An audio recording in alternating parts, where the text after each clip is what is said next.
What would you give to really be happy? What did Jesus say leads to real and lasting happiness? Jesus said, be happy, show mercy. Good morning, and welcome to 755 Live. For about 5 minutes, you'll hear all about easy to remember soundbite versions of what Jesus said. And the point is to help you experience life to the fullest, the Jesus way. Today's Jesus said comes from Matthew 5, verse 7, part of the Sermon on the Mount.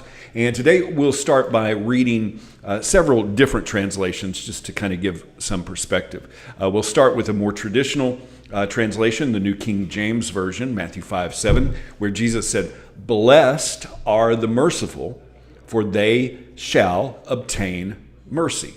Now, a more modern paraphrase, the New Living Translation, "God blesses those who are merciful, for they will be shown mercy." Now, a more complicated version, this one kind of takes the original Greek and tries to use as many English words as necessary to get the original meaning. This is the West translation, and it says, "Spiritually prosperous are those who are merciful, because they themselves shall be the objects of mercy." So what does all of that mean? Well, let's take this kind of in context. The Sermon on the Mount was a series of teachings. And this part of the Sermon on the Mount, it was like 9 sermon points that we call the Beatitudes. 9 statements of blessing or how to be blessed. And the blessed statements are active, not passive. They're how to be blessed or how to be happy. In fact, I kind of jokingly refer to these as the be happies rather than the Beatitudes. Now, to put this in the context of the culture at the time, the pagan Roman perspective held that mercy was weakness. To show pity was despised, not blessed or happiness. Does that sound familiar at all? Like our politics today? Well, the Pharisees also considered weakness and struggling as the result of sin. And what did the weak person do wrong? They always wanted to know. But Jesus called them out on that, telling them in Matthew 23 that they ignored the most important aspects of God's law, which is not all of the rules and regulations, but justice, mercy, and faith. In fact, the religious people of Jesus' day ignored scriptures like this that they said that they held dear. Proverbs 21:23 says, "Those who shut their ears to the cries of the poor will be ignored in their own time of need." Now, in Matthew 18, after Peter asked how many times we should forgive, Jesus tells this story about a man who owed what would be millions of dollars, who begged for mercy, and the king, who he owed it to, forgave his debt.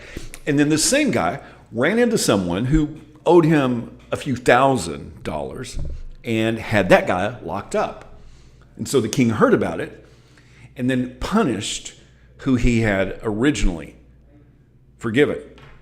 Jesus said this in Matthew 18:33. "Shouldn't you have mercy on your fellow servant just as I had mercy on you?" That's what the king said to the one he had forgiven the debt, who wouldn't forgive the debt of another, even a smaller debt. You see, there is happiness in showing mercy because we reap what we sow. We harvest what we plant. That's the pattern all the way back to creation, kind after kind. And the road to happiness is paved with mercy.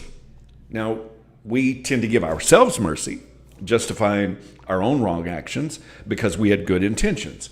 Yet many times we evaluate others' actions by assuming they had the very worst of intentions.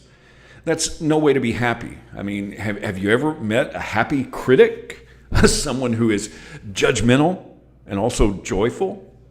It's impossible, because the road to happiness is paved with mercy. Jesus said, "Be happy, show mercy. How can you put that into action today? Thank you so much for listening. If this is meaningful to you, it really does mean a lot to me when you like it, when you share it, you comment like Pamela and Rita did this morning. Thank you. I really appreciate you. I hope that you have an amazing day. And I really hope that this time together has helped you live life to the fullest, the Jesus way.